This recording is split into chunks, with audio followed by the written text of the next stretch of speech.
अगर आपका 1 करोड़ रुपए का बजट है तो हम अगला पॉडकास्ट करेंगे। A few moments later. वो पूछता है कि क्या वाकई में मुझे 1 करोड़ का घर मिल पाएगा, क्या आज वो सही टाइम है। मोर देन 70% जो इन्वेंट्रीज लोग जो इंटरेस्टेड है वो 1 करोड़ से ऊपर के लिए हैं। तो मेरा क्वेश्चन ये है कि क्या 1 करोड़ पहले लग्जरी माना जाता था, आज मुझे लग रहा है वो एक अफोर्डेबल सेगमेंट बन गया है। 1 करोड़ रुपए अपने आप में एक रकम होती है। बिल्कुल। अगर आप आम आदमी के नजरिए से देखें तो 1 करोड़ रुपया इकट्ठा करना उसका एक ड्रीम होता है। आज पूरे न्यूज में फैला हुआ है कि शालीमार बाग में ऑलमोस्ट 150 घरों को बुलडोजर से तोड़ दिया गया। उसके बारे में कहना चाहूंगा कि कहीं ना कहीं वो वहाँ की लोकल अथॉरिटीज की गलती है कि वो पहले तो कुछ ब्राइब लेके अप्रूवल दे देते हैं, इलीगल कंस्ट्रक्शन करने देते हैं और उसके बाद अच्छा हम सपोज करते हैं कि 1 करोड़ की प्रॉपर्टी उसको मिल गई, पर एक्चुअली में उसकी कॉस्टिंग 1 करोड़ की नहीं। आपका बजट 1 करोड़ रुपया है तो अगर और आप 1 करोड़ की प्रॉपर्टी खरीद रहे हैं तो इट्स क्वाइट ऑब्वियस कि उसमें कम से कम 12 से 15% की चार्जेस आपको एक्स्ट्रा लगे। अच्छा इसमें एक और बड़ी सेंसिटिव चीज है, may be it is out of the topic. हम देख रहे हैं आग लग रही है, एसी ब्लास्ट हो रहे हैं। अच्छे बिल्डर्स में ही पैसा इन्वेस्ट करिए, चाहे आपका बजट 1 करोड़ ही क्यों ना हो। अच्छा इसमें एक और जो मतलब मुझे ये कंसर्न लगता है, लोग कहते हैं अभी प्राइस बढ़ रहा है मत लो। तो प्रॉपर्टी उल्टा इस वक्त मैं, आप शायद मेरी बात से ताल्लुक नहीं रखेंगे, मगर मैं कहूंगा कि इस वक्त राइट डिसीजन होगा। तो 70% क्रैश, तो ये तो सिर्फ मैंने YouTube पे ही सुना। 70% क्रैश की कोई प्रॉपर्टी आप मुझे बताइए जो 1 करोड़ की प्रॉपर्टी थी और 30 लाख में मिलती हो। आज हम उन सारी बातों पे बात करेंगे जो हर एक बायर रात को सोने से पहले गूगल करता है। वो पूछता है कि क्या वाकई में मुझे 1 करोड़ का घर मिल पाएगा, क्या आज वो सही टाइम है। क्योंकि जब ओवरऑल कॉस्टिंग प्रॉपर्टी की इतनी बढ़ गई है, हर एक चीज़ की कॉस्टिंग बढ़ गई है, तो क्या ये वो टाइम है जहाँ वो इन्वेस्ट कर सकता है।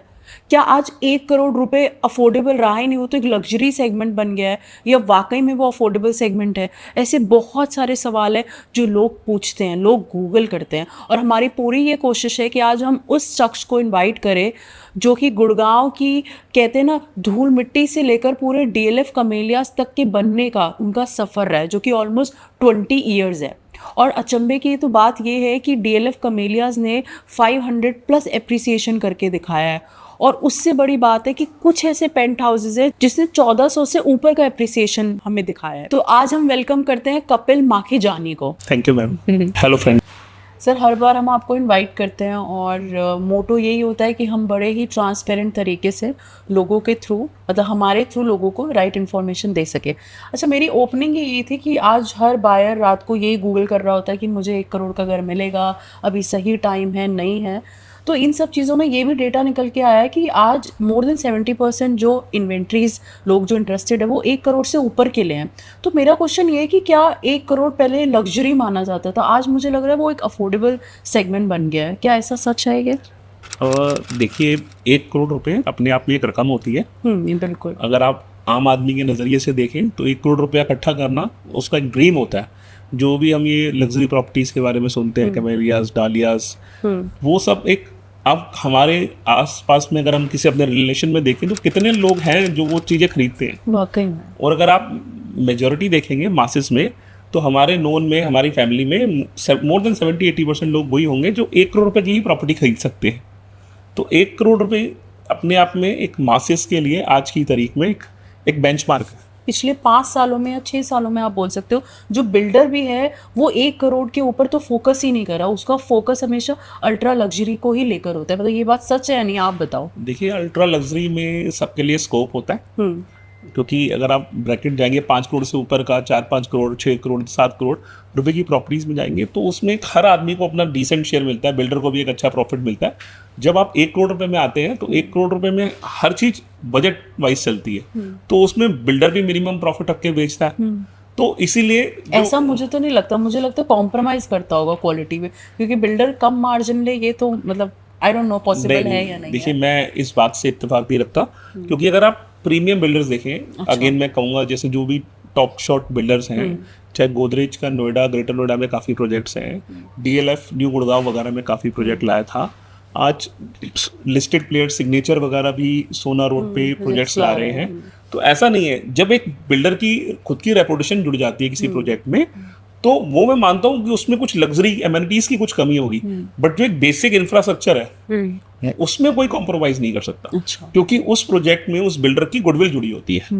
तो अगर बेसिक इंफ्रास्ट्रक्चर अगर आप माने, जैसे अगर उसमें स्टील या लोहा वो किस क्वालिटी का लगा हुआ है, तो मैं ये नहीं मान सकता कि 5 करोड़ वाले फ्लैट में अच्छा लगा होगा और 1 करोड़ वाले फ्लैट में कम लगा होगा। उसमें मैं मान सकता हूँ कि उसमें लग्जरीज की कमी होगी, कि इनफाइनाइट पूल नहीं होगा या बहुत सारी चीजों में जरूर बिल्डर ने कोताही बरती होगी। मगर अगर स्ट्रेंथ वाइज मैं नहीं मान सकता कि स्ट्रेंथ वाइज ये प्रीमियम बिल्डर्स कोई कॉम्प्रोमाइज करेंगे। अच्छा, एक और लोगों का बड़ा कंसर्न है और वाकई में बड़ी जेन्युइन चीज़ है। अच्छा, हम सपोज करते हैं कि 1 करोड़ की प्रॉपर्टी उसको मिल गई, पर एक्चुअली में उसकी कॉस्टिंग 1 करोड़ की नहीं आती। उसमें जो बिल्डर है आपका और मेंबरशिप चार्जेस, आपकी स्टैम्प ड्यूटी, रजिस्ट्रेशन, मतलब ब्ला ब्ला ब्ला, और इतना एडिशन होता जाता है कि कहीं ना कहीं उसकी तो कॉस्ट ऑलरेडी ऊपर चली जाती है। देखिए, मैं इसको थोड़ा सा एलोबरेट कर देता हूँ कि आप कोई भी प्रॉपर्टी लेते हैं, चाहे वो दिल्ली लें, गुड़गांव लें, चाहे यूपी में लें, एक स्टैम्प ड्यूटी रजिस्ट्रेशन कॉस्ट हर जगह का होता ही है, जो रफली अप्रोक्सीमेटली 6-7% होता ही होता है। तो अगर आप कोई भी एक आम आदमी प्रॉपर्टी अगर 1 करोड़ रुपए की लेने जा रहा है, तो उसको सबको पता होना चाहिए कि 6-7% ये स्टैम्प ड्यूटी रजिस्ट्रेशन कॉस्ट होगा ही होगा। उसके अलावा अगर वो अंडर कंस्ट्रक्शन अपार्टमेंट में जाता है या, तो उसमें 5% जीएसटी उसको अलग से ही चार्ज होगा। उसके अलावा अगर वो अपार्टमेंट लेता है तो उसका एक IFMS भी होता है। अच्छा, और अगर आप चेक करें, वैसे तो नॉर्मली अब रेरा के बाद वो सब चीजें बंद हो गई हैं, क्योंकि बिल्डर आपको एक बॉक्स प्राइस ही देता है।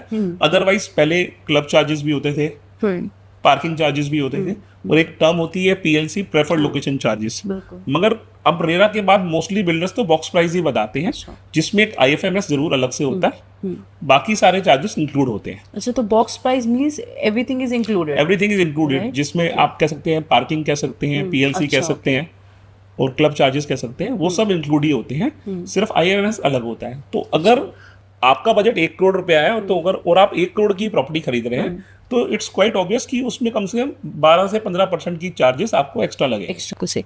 अच्छा, आपने किसी ने पॉइंट बोला कि अगर आप अंडर कंस्ट्रक्शन लेते हो, आज लोग 1 करोड़ रुपए भी मैनेज कर लेते हैं, पर ये बड़ा टफ डिसीजन होता है लेना कि मैं रेडी टू मूव में लूँ, कम से कम मुझे घर दिख रहा है। लोग अंडर कंस्ट्रक्शन भी लेना चाहते हैं क्योंकि प्राइस कम है, पर हम आए दिन सुनते हैं या तो भाई पोजेशन नहीं मिला, बिल्डर भाग गया।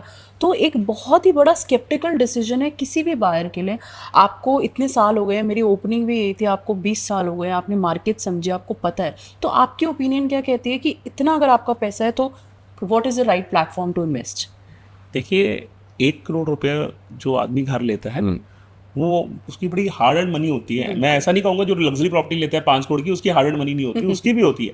बट जो 5-7 करोड़ का मकान लेता है, उसके पास, आई थिंक मेरा मानना यह है कि उसके पास ऑलरेडी 5-7 प्रॉपर्टीज पहले से ही है। वो इतना सेंसिटिव नहीं होगा 1 करोड़ वाला। बट जो 1 करोड़ रुपए पैसा इकट्ठा कर रहा है, वो अपनी रकम को लेके बड़ा कंसर्न होता है। वो उसके लिए वो उसकी जीवन भर की पूंजी है। जो वो प्रॉपर्टी लेने जा रहा है, वो उसका एक ड्रीम होम है। तो वो उस प्रॉपर्टी को लेके बड़ा पॉजेसिव होता है, यू कैन से, कि वो बहुत उसको उस मनी का कंसर्न होता है। तो वैसे तो मैं यही राय दूंगा कि जो बंदा पहली प्रॉपर्टी ले रहा है या जिसका बजट ही 1 करोड़ रुपए है, अगर वो रेडी टू मूव में जाएगा, तो उसके पास सारी चीजें क्रिस्टल क्लियर है कि ये एग्जैक्ट साइज उसको मिल रहा है, ये सारी एमिनिटीज मिल रही हैं, और ये सारी लोकेशन मिल रही है। अगर वो किसी अंडर कंस्ट्रक्शन प्रोजेक्ट में जाता है, तो सबसे बड़ी प्रॉब्लम आती है डिलीवरी की। कि कोई भी, ऐसा नहीं कहूँगा मैं, रेरा के आने के बाद काफ़ी चीज़ें बेहतर हुई हैं, मगर कई अनफोर्सिंग सर्कमस्टांसेस होते हैं जिसकी वजह से प्रोजेक्ट डिले हो जाता है। तो अगर उसने अपनी हार्ड एंड मनी लगाई है, तो वो बेचारा तो EMI भी भर रहा होगा कहीं ना कहीं, और कहीं ना कहीं वो जो फिलहाल जिस घर में रह रहा होगा उसका भी रेंट, तो वो इस डबल चक्कर में पूरा पिस जाता है। तो अगर कोई 1 करोड़ रुपए की प्रॉपर्टी ले रहा है और अपने सपनों का महल खरीद रहा है, तो मैं भी यही चाहूंगा कि वो शायद फर्स्ट प्रेफरेंस तो रेडी टू मूव प्रॉपर्टी को दे, क्योंकि उसमें कोई भी इफ बट नहीं रहता। अगर वो अंडर कंस्ट्रक्शन पे जाएगा, तो फिर बिल्डर की रेपुटेशन बड़ी डिपेंड करती है कि वो कौन सा बिल्डर चूज कर रहा है। अच्छा, इसमें एक और भी कंसर्न आता है, कमर्शियल भी देखो कहीं ना कहीं कम नहीं है। जब अगर आपका purely concern is your investment, अगर आपको रहना नहीं है, तो उसके लिए आप क्या एडवाइस देंगे? कमर्शियल पे कितना फोकस कर सकते हैं? देखिए, एज अ इन्वेस्टर अगर कोई 1 करोड़ पे इन्वेस्ट कर रहा है, तो कमर्शियल प्रॉपर्टी इन्वेस्ट करना बहुत ही बढ़िया चीज है। अच्छा, क्योंकि जो उसमें रेंटल यील्ड देखेंगे वो 6 to 9% होगा। मगर कमर्शियल प्रॉपर्टी में इन्वेस्ट करना इट्स लाइक अ दो-धारी तलवार है। अच्छा, ओके। अगर उसमें आपको अच्छा टेनेंट नहीं मिला, तो उसकी मेंटेनेंस भी आप भरेंगे, और रेंटल रिटर्न भी नहीं आएगी। तो उसके लिए मैं कहूँगा कमर्शियल प्रॉपर्टीज नॉर्मली वो इन्वेस्टर इन्वेस्ट करता है जो थोड़ा सा पुराना प्लेयर होता है, जिसको कुछ मार्केट का एक्सपीरियंस होता है। अगर आप नए प्लेयर हैं, तो मैं कहूँगा कि आप रेजिडेंशियल में जाएं, अपार्टमेंट में जाएं, जिसमें रिटर्न यील्ड बहुत कम होता है। अच्छा, मगर उसमें टेनेंट मिलना आसान होता है।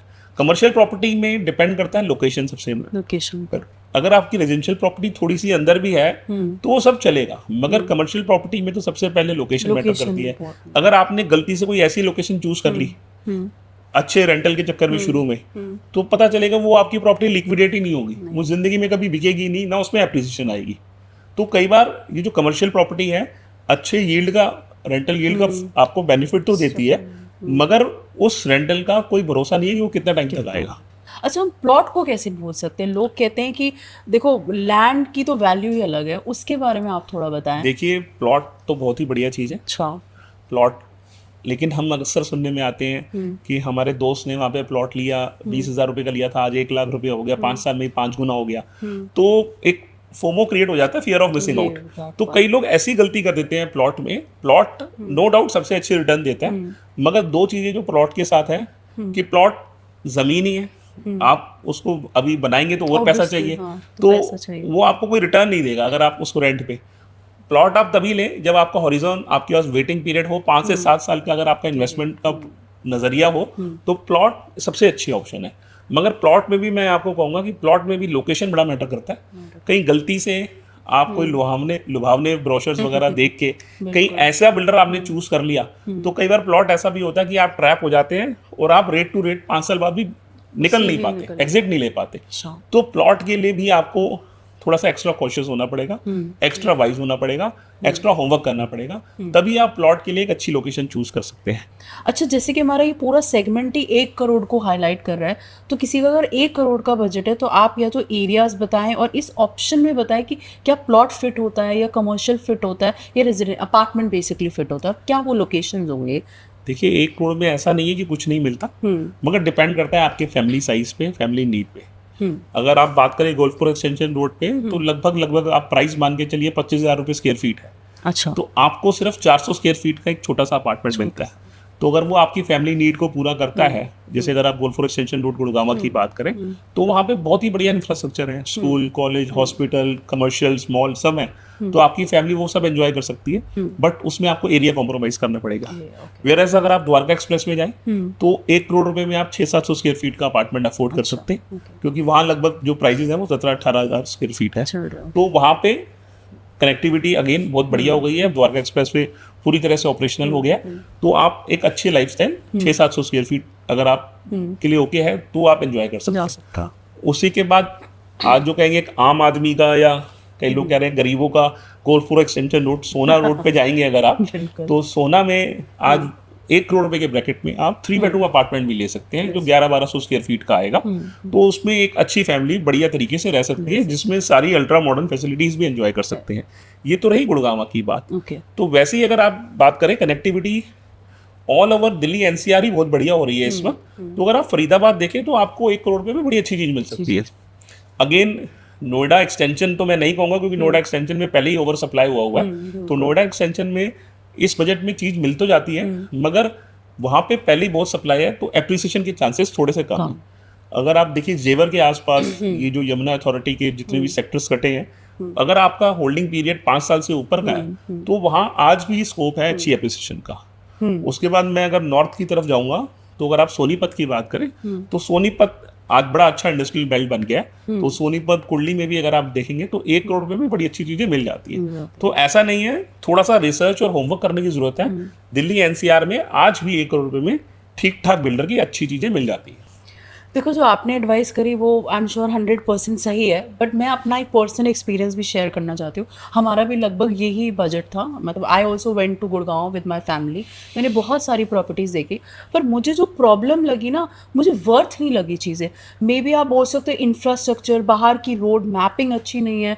उस टाइम रेन भी हो रही थी, तो आई सॉ वाटर लॉगिंग हो रखी है। हम कार लेके गए, मतलब कार पार्क करने की जगह भी नहीं थी। तो पर्सनली मुझे लगता है हम ऑप्शंस तो देते हैं लोगों को, बट जब वो फिजिकली प्रॉपर्टी पे जाते हैं तो वहाँ उनको सेटिस्फैक्शन नहीं मिलती है। तो आई डोंट नो किस तरीके से फिर किसी को इन्वेस्ट करना चाहिए। तो हम तो अनफॉर्चुनेटली बहुत डिसअपॉइंट हुए थे, and then we went to Dwarka. क्योंकि हमें वो कहीं ना कहीं फिर भी क्लीन लगा और वेल ऑर्गेनाइज लगा या प्लान लगा, तो लोग डिसअपॉइंट भी बहुत ज्यादा होते हैं। देखिए मैं उसमें कहूँगा कि देखिए अगर आपने 1 करोड़ की प्रॉपर्टी लेनी है तो उसमें आपको थोड़ा होमवर्क करना पड़ेगा, आपको मास्टर प्लान समझना पड़ेगा कि क्या फ्यूचर उस एरिया का स्कोप है, क्या ग्रोथ है। अगर आप देखिए आज सोना की बात करें तो सोना आज से 2-3 साल पहले पहुंचना ही नामुमकिन हाँ, था, बिल्कुल। और आज इतनी वंडरफुल कनेक्टिविटी हो गई है कि आज आपको हार्डली मेन गुड़गांव से 20 मिनट में हम सोना पहुंच जाते हो, और सारी अच्छी अल्ट्रा मॉडर्न फैसिलिटीज और सारी एमिनिटीज वहाँ धीरे धीरे डेवलप हो रही है। अगेन द्वारका एक्सप्रेसवे देखें या न्यू गुड़गांवा देखें तो वहाँ का भी इंफ्रास्ट्रक्चर बड़ा वंडरफुली डेवलप्ड हो हाँ, गया। धीरे-धीरे तो हो रहा है। It is taking time but slowly and study बहुत अच्छा इंफ्रा बन रहा है। अगेन गाजियाबाद का लोग नाम सुन के ही घबराते थे, मगर आज आप गाजियाबाद की कनेक्टिविटी देखें, जो मेरठ एक्सप्रेसवे वगैरह, हरिद्वार वगैरह जो कनेक्टिविटी देखें बड़ी बहुत ही बेहतरीन हो गई है। तो अगर आप दिल्ली से भी उसकी कनेक्टिविटी देखें तो बहुत वंडरफुल है। आज गाजियाबाद में भी बड़े अच्छे प्रोजेक्ट्स आ रहे हैं। गुड़गांवा का तो इंफ्रा पूरा ही सुधर रहा है, नोएडा है, अगेन जेवर एयरपोर्ट के आसपास का एरिया है, हाँ, पोटेंशियल तो उधर भी काफी है। तो अगर आप अच्छा होमवर्क करके जाएंगे तो हर जगह कहीं ना कहीं थोड़ा सा सब्र रखेंगे तो एक अच्छी चीज आपको मिल जाती है। मगर आप ये लुभावने ब्रोशर देख के या इंस्टाग्राम की रील्स देख के अगर आप कहीं पैसा इन्वेस्ट कर रहे हैं, या सिर्फ आजकल एक फेयर ऑफ मिसिंग आउट जो चल रहा हाँ, वो है तो कि बहुत डिस्काउंट, कि आपको 1.25 करोड़ रुपए की प्रॉपर्टी 1 करोड़ में मिल रही है और यू आर आप दौड़ दौड़ के उस प्रॉपर्टी को लेने जा रहे हैं, तो ऐसा कभी भी ये चीज़ जल्दी नहीं करिए। Take your time, take your decision coolly, और कहीं ना कहीं बिल्डर्स का पास्ट प्रोजेक्ट्स उसकी गुडविल जरूर देख के अपना पैसा इन्वेस्ट करें। अच्छा, आप बिल्डर की बात तो सही कर रहे हैं सर, बट कुछ ऐसी अनफॉर्चुनेट चीज़ हो जाती है। आज पूरे न्यूज़ में फैला हुआ है कि शालीमार बाग में ऑलमोस्ट 150 घरों को बुलडोजर से तोड़ दिया गया। ऑब्वियसली उन्होंने इलीगल तरीके से आगे एक्सटेंड किया होता, पूरा ट्रैफिक हो रहा था व्हाट्सएवर।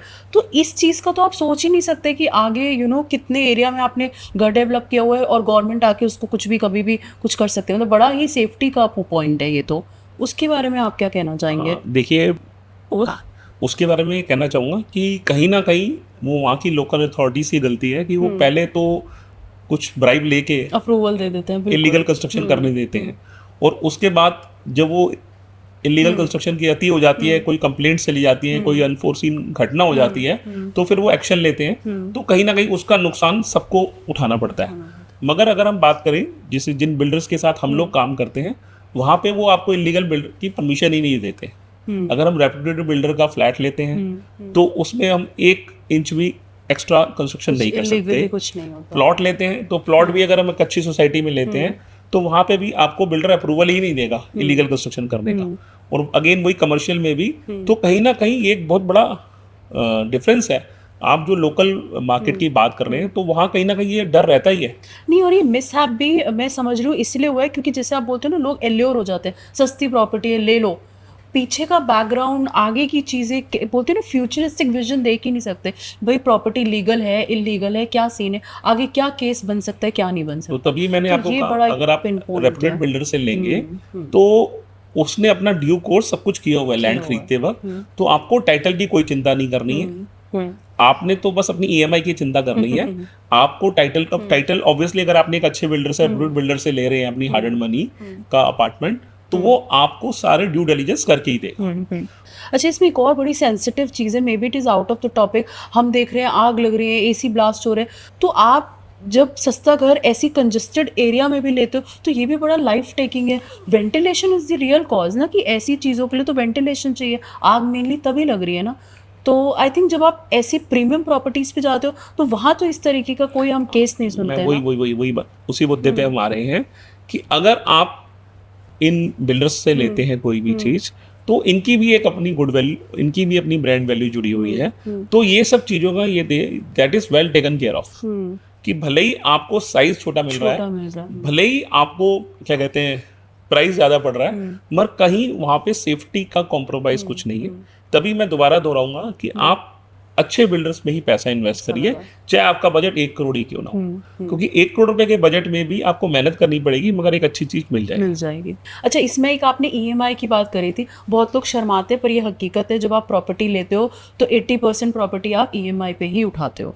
वो कितना एक सही एक्शन है? क्योंकि देखो जो 1 करोड़ इट्स नॉट पॉसिबल कि वो वन शॉट में निकाल पाए, तो क्या ये एक सही प्लानिंग है लोन के साथ चलना भी? देखिए आजकल जब बड़े बड़े कॉर्पोरेट हाउसेज हैं तो आजकल मियाँ बीवी एक आम आदमी दोनों कॉर्पोरेट में जॉब्स करते हैं, तो जैसे अगर आप 1 करोड़ की प्रॉपर्टी लेंगे तो हमारी लैंग्वेज में उसको एक एसेट क्रिएशन कहा जाता है। तो एसेट तो आप बगैर ईएमआई के बगैर लोन के क्रिएट ही नहीं कर पाएंगे। नहीं हो सकता। किसी ने कोई 1 करोड़ रुपए किसी घर नहीं पड़ा, वो घर से निकाला और 1 करोड़ रुपए की प्रॉपर्टी ले ली। पर हम तो सोचते हैं अमीर लोग ऐसा ही करते हैं।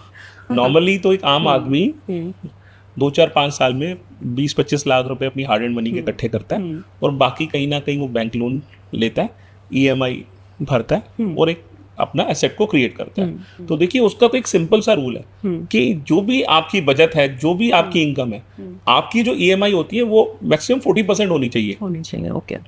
उस क्योंकि 60% में आपके डेली हाउस होल्ड एक्सपेंसेस वगैरह आ जाते हैं, तो आपको जितना भी आपकी इनकम है उसका आप 40% तक ही अगर ईएमआई भरे तो वो सबसे वाइज डिसीजन होता है। और अगर कहीं आप ये 1 करोड़ रुपए की प्रॉपर्टी ले रहे हैं अपने आप को टाइट करके, तो कहीं ना कहीं एक 6 महीने का एक सिंपल सा रूल है आज की तारीख में, सबने पीछे जो पेंडेमिक आया था उससे सीखा है कि कम से कम, जो पहले कभी सोचा ही नहीं था, कि कम से कम एक 6 महीने का मेरे पास एक बफर फंड या इमरजेंसी फंड होना चाहिए। क्योंकि वो कभी भी कोई भी अनफोर्सीन चीज हो सकती है, जैसे अभी भी हम देखा कि पीछे वॉर चल रही है ईरान यूएस की, तो कहीं ना कहीं वो सबकी पॉकेट पे हिट कर रहा है। कहीं ना कहीं उसकी वजह से इन्फ्लेशन बढ़ रहा है, कहीं ना कहीं पेट्रोल के प्राइसेस बढ़ने से हर चीज के प्राइसेस बढ़ रहे हैं। लोग पैनिक हो रहे हैं, लोगों ने स्टॉक करना शुरू कर दिया कि पता नहीं आगे क्या होगा। नहीं, आप देखिए कुछ भी कि हर चीज के प्राइसेस बढ़ते ही जा रहे हैं और वो अल्टीमेटली निकलने तो आपकी पॉकेट से ही है। वाकई में तो सच बात है। तो उसमें अगर आपको, वो तो सिंपल सा रूल है कि आप अपना 40% तक ही ईएमआई का बोझ अपने सर पे रखें और कहीं कम से कम इमरजेंसी फंड 6 महीने का जरूर रखें, बैकअप में होना चाहिए। प्रॉपर्टी जब बेचने की बारी आती है ना, उसकी लोग बहुत कम टिप देते हैं। कोई ऐसी इंपॉर्टेंट चीज़ जो आपकी ऑब्जर्वेशन कहते हैं कि ये बड़ी इंपॉर्टेंट चीज़ है जब आप प्रॉपर्टी बेचते हो, तो उस पर थोड़ा सा आप एडवाइस करें। देखिए प्रॉपर्टी बेचने का सवाल ही तब आता है जब प्रॉपर्टी लेते हैं। तो ऑब्वियसली प्रॉपर्टी, वही मैं अगेन कहना चाहूँगा कि जब आप प्रॉपर्टी लेने जाते हैं तो वही, चाहे प्रॉपर्टी या 50 लाख की ले या 50 करोड़ की ले, अच्छा, सिंगल टिप यही है कि लोकेशन, कनेक्टिविटी। तो लोकेशन और कनेक्टिविटी हमेशा आपके जो जहाँ भी आप अपने हार्ड एंड मनी इन्वेस्ट कर रहे हैं उसकी लोकेशन बड़ी अच्छी होनी चाहिए। हाईवे से, मेट्रो से कनेक्टिविटी होनी चाहिए, ताकि कभी भी आप कोई प्रॉपर्टी इन्वेस्ट कर रहे हैं, ऐसा नहीं होता कि आपका बुरा वक्त आएगा तभी आपने प्रॉपर्टी बेचनी है या लिक्विडेट करनी है। कई बार आपने अपग्रेड करना होता है, तो हमेशा आप प्रॉपर्टी ऐसी लीजिए कि वैसे तो आपके पास सब्र होना चाहिए, कम से कम आप कोई भी प्रॉपर्टी लेते हैं आपको 5 से 7 साल का हॉरिजन होना चाहिए। अच्छा, ओके। इट्स नॉट कोई ये शेयर मार्केट नहीं है कि आपने आज पैसा लिया 15 दिन में निकाल लिया, क्योंकि जब आप प्रॉपर्टी में पैसा इन्वेस्ट करते हैं और आप लिक्विडेट भी करते हैं तो उसमें कुछ चार्जेस पड़ते हैं। अच्छा। आप ब्रोकर को ब्रोकरेज देते हैं 1 से 2%, फिर सामने वाला जो खरीदता है उसकी भी रजिस्ट्रेशन वैल्यू वगैरह लगती है। तो कहीं ना कहीं अगर आपने सपोज करिए 1 करोड़ रुपए की प्रॉपर्टी खरीदी थी और आप 1.40 में बेच रहे हो, तो वो 40 लाख आपकी जेब में नहीं आएगा, क्योंकि उसमें कुछ गवर्नमेंट टैक्स भी लेगी, long term capital gain tax भी लगेगा, कुछ डेप्रिसिएशन भी हुई होगी, कुछ ब्रोकर फीस भी हुई होगी। तो वो जो आपको लग रहा है 40 लाख का मेरा प्रॉफिट हुआ है 40%, वो कहीं ना कहीं कट के आपको 25 से 28% ही मिलेगा।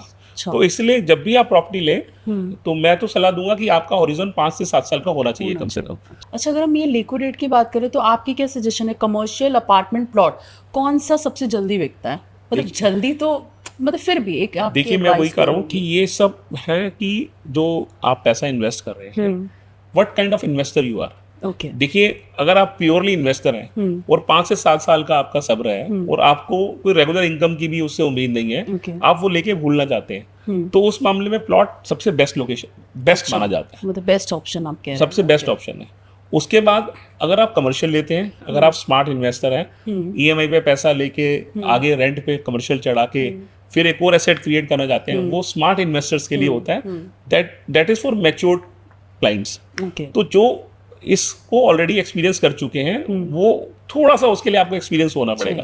लेकिन अगर आप सिर्फ एक एंड यूजर हैं तो एंड यूजर के लिए तो अपार्टमेंट ही सही अच्छा, हम रहेगा। इस पे भी पॉडकास्ट कर सकते हैं सर, एक बड़ी स्मार्ट स्ट्रैटेजी बता सकते हैं मैच्योर लोगों के लिए। ठीक। तो अगर आप देखें तो apartment is for self use. अगर आप सेल्फ यूज लेना चाहते हैं तो अपार्टमेंट तो बेस्ट है। अच्छा, इन वन शॉट या इन वन लाइन आप बताओ, 1 करोड़ की अगर हम बात करते हैं तो कौन सा रेप्यूटेड बिल्डर 1 करोड़ में घर देता है? देखिए मैं वही कहूँगा, अगर आप लोकेशन पे जाएं तो लोकेशन अगर आप सोना पे जाएं, मैंने आपको पीछे बताया कि सिग्नेचर वहाँ पे अच्छे फ्लोर्स वगैरह ला रहा है और लिस्टेड कंपनी है, काफ़ी प्रोजेक्ट्स डिलीवर किए हैं। ओके। उसी के बाद वहाँ सोना में ही सेंट्रल पार्क है। अगर आप न्यू गुड़गांव में जाएंगे तो न्यू गुड़गांव में भी कई अच्छे बी क्लास बिल्डर्स हैं जो एक अच्छे प्रोजेक्ट डिलीवर कर रहे हैं। अच्छा। उसके बाद नोएडा में तो बहुत सारे बिल्डर्स हैं, अगर आप एलडीगो वगैरह को देखें तो वो उनका पास रिकॉर्ड भी अच्छा है और वो अच्छे प्रोजेक्ट्स। नोएडा में अगर हम जमुना एक्सप्रेसवे पे बात करें या ग्रेटर नोएडा वेस्ट की बात करें तो वहाँ पे काउंटी ग्रुप वगैरह हैं, वो अच्छे प्रोजेक्ट्स डिलीवर कर रहे हैं। हाँ, उनका तो भी नाम सुना हुआ है। इट्स नॉट लाइक दैट कि हमारे पास ऑप्शन नहीं है, जरूरत है हमें थोड़ा सा होमवर्क करने की। अच्छा, हम सबको पता है दुबई में जो भी केस हुआ है, लोगों ने जो दुबई में रह रहा है उसके मन में हमेशा की इनसिक्योरिटी होती है कि आज कुछ भी होगा तो मेरा इंडिया में ज़रूर एक सेकेंड होम होना चाहिए। हम यहाँ के लोकल्स हैं, आप जैसे लोग हैं जो एडवाइस कर देते, तो वी नो कि कौन सा टॉप बिल्डर है, क्या स्ट्रैटेजी होनी चाहिए, क्या पूरी प्लानिंग होनी चाहिए। बट एनआरआई के लिए जिसको मे बी यहाँ का वो क्लूलेस है, तो उसको आप क्या एडवाइस देंगे कि वो किस तरीके से इन्वेस्ट करे अगर वो एक सेकेंड होम बनाना चाहता है इंडिया को? देखिए, जो प्रॉपर्टी है वो एक हमारा इमोशनल टच हमेशा रहता है बड़े बुजुर्गों का। तो चाहे एनआरआई जो देश छोड़ के जा चुके हैं उनका कहीं ना कहीं भावनात्मक लगाव अपने देश से रहता ही रहता है। तो उनके लिए तो बेस्ट टाइम है। जैसे अभी हमने सबने देखा दुबई में ये वॉर के चक्कर में क्या हुआ, तो कहीं ना कहीं एक अनसर्टेनिटी का माहौल था। तो कहीं ना कहीं उसका एक इमोशनल टच इंडिया से रहता ही रहता है। तो हर एनआरआई का एक सपना होता है कि मेरा इंडिया में एक घर हो। तो अब बात करें कई एनआरआईज जो फंस गए थे, तो आज वो सब प्लान कर रहे हैं कि नहीं, कुछ एक मेरा एक घर या एक मेरा कुछ अमाउंट इन्वेस्टेड इंडिया में जरूर हो। और इससे बेटर मौका कब मिलेगा कि आज डॉलर भी जब इतना ऊपर बढ़ गया है, तो अगर वो अपनी पैसा वहां पे लिक्विडेट करते हैं तो आज उनको अच्छी वैल्यू मिलती है। तो ये तो बेस्ट टाइम है एनआरआईज के लिए इन्वेस्ट करने के लिए।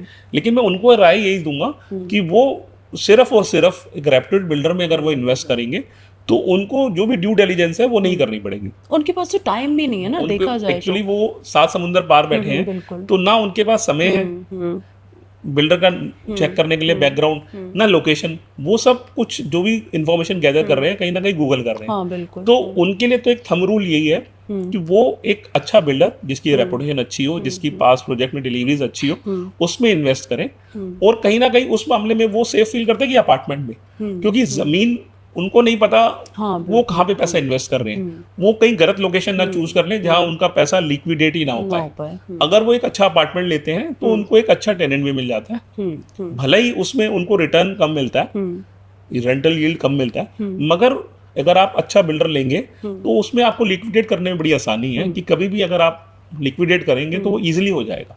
तो मैं एनआरआई भाइयों के लिए तो यही राय दूंगा कि वो अपना पैसा, अगर कोई भी जहाँ भी उनका टच हो, दिल्ली एनसीआर में या जहाँ भी वो पैसा लगाना चाहे, एक रेप्यूटेड बिल्डर में लगाएं। और अपार्टमेंट खरीदना चाहे तो अपार्टमेंट, कमर्शियल में थोड़ा सा उनको हासिल होगा, मगर अपार्टमेंट तो उनके लिए बहुत ही बढ़िया ऑप्शन है। और जमीन अगर वो लेना चाहें तो उसका थोड़ा सा उनको ड्यू डिलिजेंस करना पड़ेगा, मगर अगर वो अच्छे बिल्डर में करेंगे तो लैंड टाइटल का कोई उनके लिए सबसे बड़ी इंपॉर्टेंट जो चीज होती है अपनी मनी की सेफ्टी। तो अगर वो एक रेप्यूटेड बिल्डर में पैसा लगाएंगे तो वो टाइम से प्रोजेक्ट डिलीवर भी होगा और उसकी रिटर्न भी आना शुरू हो जाएगी। और जैसे आपने बिल्डर की बात करी, अभी हमने रिसेंटली ही सुना है जो एमआर है, दुबई में इतना बड़ा नाम है, सबको पता है, बुर्ज खलीफा, मतलब पूरा दुबई जो है एक मेन एमआर ने क्रिएट किया, वो आपका जो है इंडिया में प्रोजेक्ट लेकर आ रहा है और exactly with the same lifestyle, same standard. तो वहाँ पे भी आई थिंक ऐसे जो पॉपुलर प्रोजेक्ट्स है वहाँ पे स्कोप काफी है इन एनआरआईज के लिए इन्वेस्ट करने का। एमआर दुबई के रूलर बिल्कुल है, तो वो आज रूल वहाँ पे भी करते हैं और यहाँ पे भी बड़े अच्छे प्रोजेक्ट्स डिलीवर कर रहे हैं।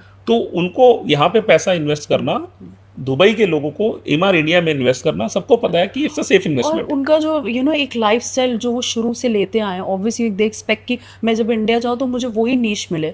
तो आई थिंक ये वो प्रोजेक्ट्स है जो उनको सेम बैकग्राउंड, सेम ट्रीटमेंट देगा। कहीं ना कहीं अगर आप देखेंगे एमआर के प्रोजेक्ट्स की वो एंट्री या जो थीम या जो पाम ट्रीज, वो कहीं ना कहीं आपको वो इन्फ्लुएंस उनको दुबई का ही दुबई मिलेगा। का feel तो कहीं ना कहीं वो आपको नॉस्टैल्जिया फीलिंग करवाएंगे ही करवाएंगे। करवाएंगे, बिल्कुल कराएंगे। ये जो मतलब बोलिए। मैंने ओपनिंग में भी बोला था, अच्छा। लोग आज रात को यही गूगल करते रहते हैं भाई कब बेस्ट टाइम आएगा, क्योंकि आज इतनी कंस्ट्रक्शन कॉस्ट बढ़ गई है। अच्छा, इसमें एक और जो मतलब मुझे ये कंसर्न लगता है, लोग कहते हैं अभी प्राइस बढ़ रहा है मत लो। अरे जब 1 साल बाद लेते हैं तो प्राइस ऑलरेडी बढ़ा होता है, तो लगता है हमें नुकसान हो गया, तो बहुत स्केप्टिकल डिसीजन होता है। तो हाँ, प्लीज़ बिल्कुल बताएं क्या राइट टाइम है। देखिए, प्रॉपर्टी लेना राइट टाइम तभी है जब आपके पास अपने फंड्स हो Okay, और आपकी पैसे नॉन हो। एलिजिबिलिटी हो। तो प्रॉपर्टी हमेशा एक राइट टाइम है।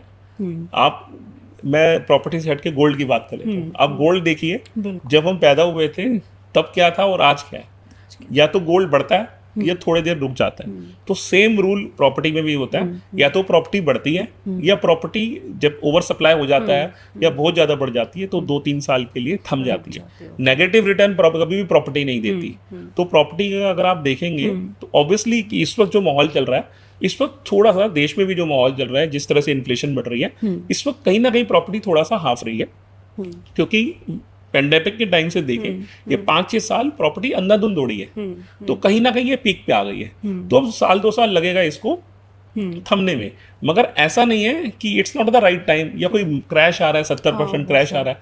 आज आप खुद ही एग्जांपल लीजिए, अगर आप 1 करोड़ रुपए का फ्लैट लेते हैं कहीं पे और अगर वो 5-10% डाउन भी हो जाता है तो आप बेचने नहीं जा रहे हैं उसको, हाँ बिल्कुल, यू विल होल्ड कोई नहीं इट। जाता। तो 70% क्रैश, तो ये तो सिर्फ मैंने यूट्यूब पे ही सुना है। 70% क्रैश की कोई प्रॉपर्टी आप मुझे बताइए जो 1 करोड़ की प्रॉपर्टी थी और 30 लाख में मिलती नहीं, हो। बिल्कुल। तो ये सिर्फ आप यूट्यूब के चैनल्स पे ही देखेंगे कि 70% मार्केट क्रैश हो गई है। हाँ, मार्केट इस वक्त स्लो है, थम गई है। इस वक्त ग्लोबल कंडीशंस ही ऐसी है कि हर आदमी अपना डिसीजन थोड़ा सा डिले कर रहा है, and that is wise decision कि हर आदमी देख रहा है कि पता नहीं इन्फ्लेशन कितना जाएगा, तो थोड़ा सा आदमी इस वक्त अपने डिसीजन को होल्ड करके बैठा हुआ है। But it's not like that कि कोई क्रैश आ रहा है। क्रैश आ रहा है। देखिए, देश और के मुझे लगता है जिसको लेना लेगा। अभी रिसेंटली मैं गोल्ड शॉप पे गई, मैंने देखा भले ही मोदी जी ने बोला है, कुछ किसी भी चीज़ ने बोला है कि भाई आप गोल्ड मत लो, लेकिन जिसको लेना है मैंने देखा उसने लेना ही है, मैडम, चाहे मार्केट कंडीशन कैसी भी हो। जैसे मैंने कहा कि हम हिंदुस्तानी लोग हैं, हम थोड़े से इमोशनल लोग हैं, हमें जमीन से प्यार है, तो वैसे हमें गोल्ड से भी प्यार है। अगर मेरे घर में मेरी बहन या बेटी की शादी होगी तो मैं मिनिमम क्वांटिटी लेकिन लूंगा जरूर। ऐसा नहीं है कहीं ना कहीं मेरे को अगर अपनी बहन बेटी को गिफ्ट करना है शादी पे तो मैं चाहे लोन लेके गोल्ड लूंगा, लेकिन लूंगा जरूर। ऑब्वियसली हमारे माननीय प्रधानमंत्री जी ने रिक्वेस्ट करी है देश की जनता से, तो ऑब्वियसली मैं गिफ्ट देने के लिए अब गोल्ड नहीं लूंगा, अपनी वाइफ को कोई गिफ्ट नहीं दूंगा गोल्ड का, उस डिसीजन को डिले करूंगा।